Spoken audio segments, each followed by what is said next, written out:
Wir haben einen Aufruf gestartet und ihr habt uns Fragen gestellt, was euch noch zu meinem Auto bzw. zu dem N52-Projekt noch interessiert. Und wir wollen jetzt mal ein bisschen auf einzelne Details eingehen. Ich muss allerdings sagen, einige Rubriken sind so groß, da müssen wir eigentlich ein eigenes Video für machen. Deswegen seid mir nicht böse, wenn ich nicht ganz genau drauf eingehe. Ihr wolltet wissen, welche Verbesserungen nötig sind an dem N52-Motor, um den halt auch auf dem Track nutzen zu können. Das ist ein ganz, ganz wichtiges Thema. Thema ist die Kühlung. Wenn die Motoren zu heiß werden, gehen sie in Notlauf und haben nicht genügend Leistung.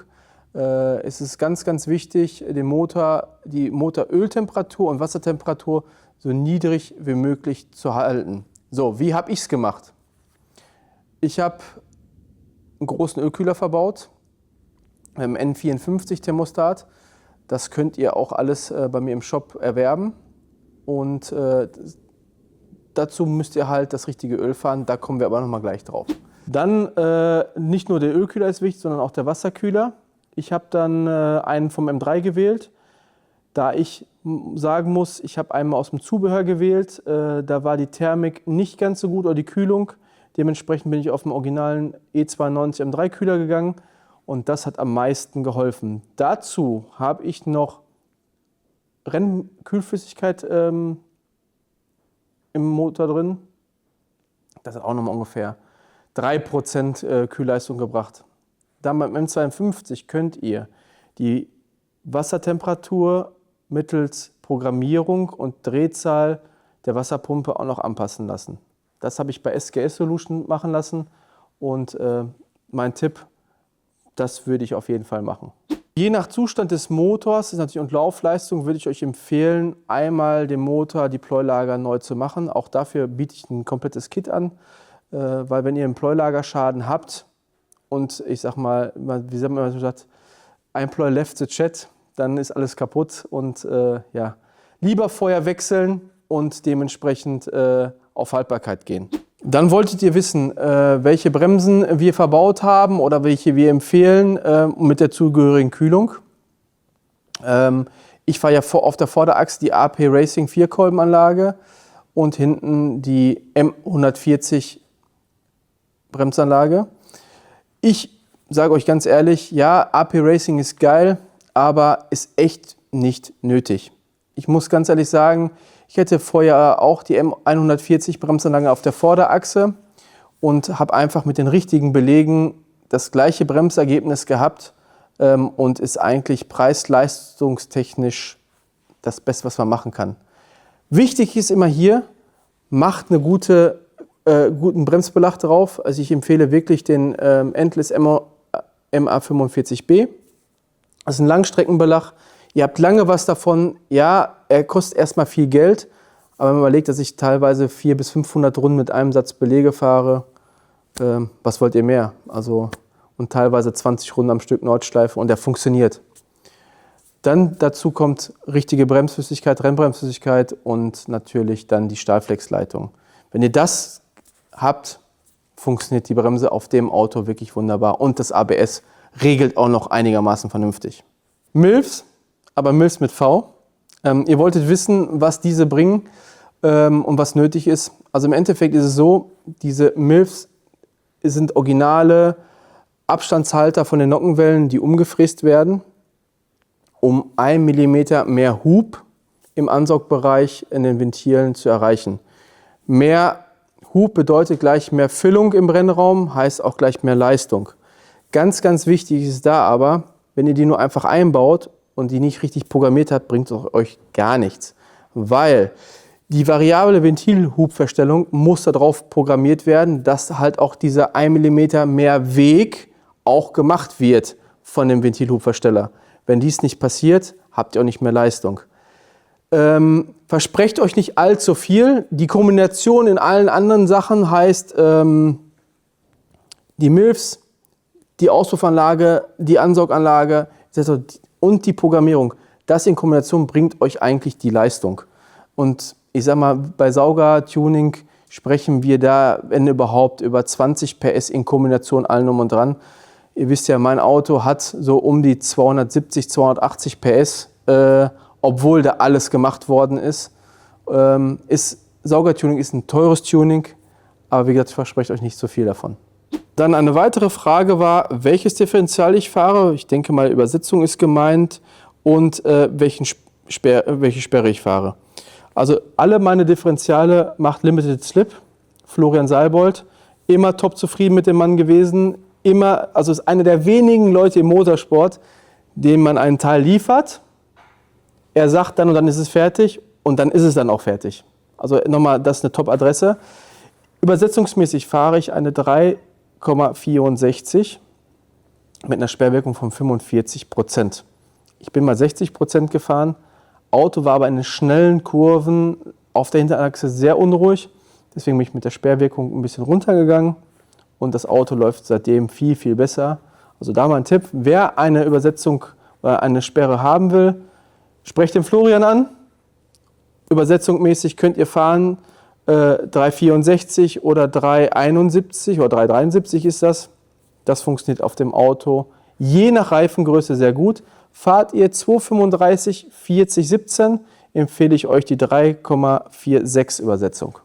Die nächste Frage war Einmassenschwungraderleichterung und den Riementrieb, quasi die Riemenscheibe, die wir auch anbieten, was man aufpassen muss und Vibrationen. Ich sag mal so, ne, diese N52 Motoren sind ja alle, ich sag mal, Baujahr 2005, 6, 7. Einige Jahre haben sie ja schon hinter sich und die haben ja quasi alle ein Elastomer in der Riemenscheibe, die mittlerweile auch ausgehärtet ist.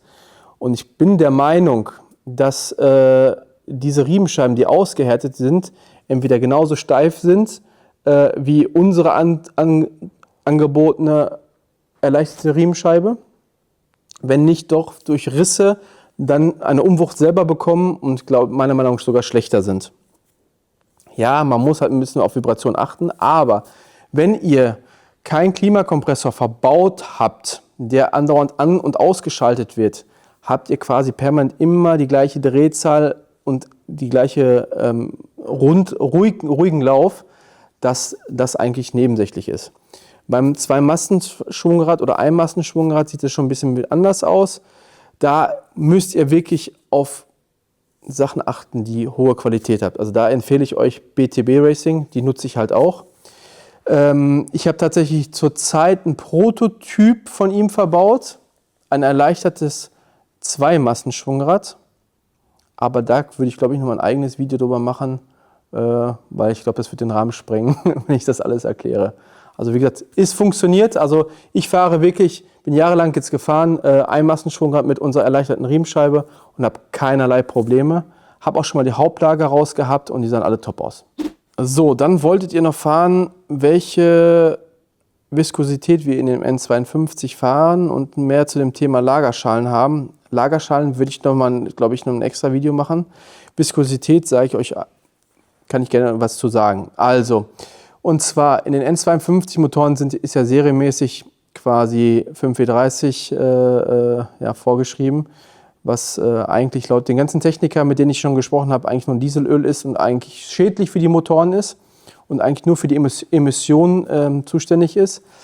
Meine Empfehlung ist, wenn ihr das Auto ab und zu mal auf dem Track fahrt, aber hauptsächlich daily, 5W40 einzufüllen. Wenn das Auto nur auf den Track gefahren wird, so wie ich mein Auto nutze, dann 10W60. Der Grund ist dafür da, wenn ihr das Auto jeden Tag daily fahrt, ist das 10W60 einfach zu dick und der Kaltstartverschleiß ist einfach zu hoch. Dementsprechend einfach 5W40 dann reinmachen und das hält auch mal 2-3 Runden Nordschleife aus. Aber wenn ihr so fahrt wie ich, manchmal 20 Runden am Stück, dann solltet ihr halt die flüssiges Öl fahren. Dann wolltet ihr eigentlich wissen, den kompletten Aufbau meiner Vorderachse und Hinterachse im Detail. Nimmt es mir nicht für übel, aber ich werde nicht alles im Detail zeigen, weil es ist auch so ein bisschen Betriebsgeheimnis. Aber ganz einfach, wir fahren eine komplette Uniball-Vorderachse, da wir da individuell Nachlauf und Sturz einstellen können. Was aber auch super funktioniert hat, muss ich ganz ehrlich sagen, ist, ich habe die Zugstreben, habe ich harte Lager verbaut, das heißt diese Uniball-Lager, und habe die originale M3 Sturzstrebe gefahren. Hat auch super funktioniert, aber irgendwann, wenn man mehr Sturz, mehr Nachlauf haben will, muss man leider auf Uniball gehen. Und ist auch nicht immer alles so ganz straßenzugelassen. Auch die Hinterachse haben wir natürlich einiges verändert. Haben auch alles Uniball gesetzt, weil diese ganzen Gummilager, die in den E90 AG Modellen verbaut ist immer sehr schwammig, wenn man Semi-Slicks oder Slicks fährt. Dementsprechend haben wir auch alles auf Uniball gebaut.